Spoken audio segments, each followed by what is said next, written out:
Živijo vsem. V zadnjem obdobju v našo pisarno ful mečejo enih jajc. To počnejo v resnici že kar nekaj časa in mi smo se eno obdobje odločili, da o tem ne bomo govorili.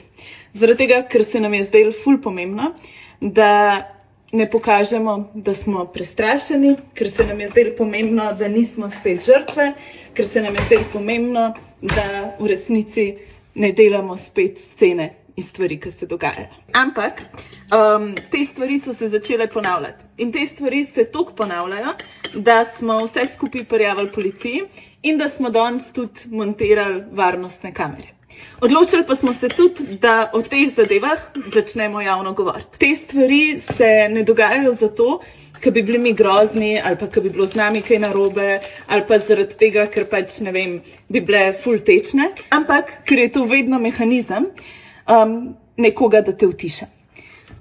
In ta mehanizem se v resnici pojavlja že skozi celotno zgodovino. Ponavlja se v resnici zaradi tega, ker ljudje nočejo, da se boriš za, ne vem, človekove pravice, za reproduktivne pravice, da naslavljaš neke krivice. Pojavlja se zaradi tega, ker v resnici ena politična opcija želi, da bi se ustrašil in da bi nehal govoriti. In zaradi tega smo se mi odločile, da bomo delali to, kar v resnici vedno znamo in kar je mogoče naša najmočnejša stvar, da se ne ustrašimo in da, ko nekdo meče v nas jajca, mi iz teh jajc naredimo omleto. V resnici pa lahko tem ljudem, ki v našo pisarno mečejo jajca, nekaj sporočimo.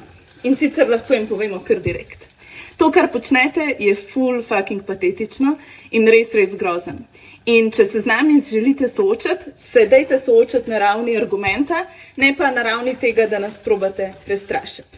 Če pa boste še naprej počeli to, kar počnete, pa če boste v našo pisarno še naprej metali jajca, pa razne druge stvari, pa bomo naslednjič namesto umešanih jajc naredile palačinke.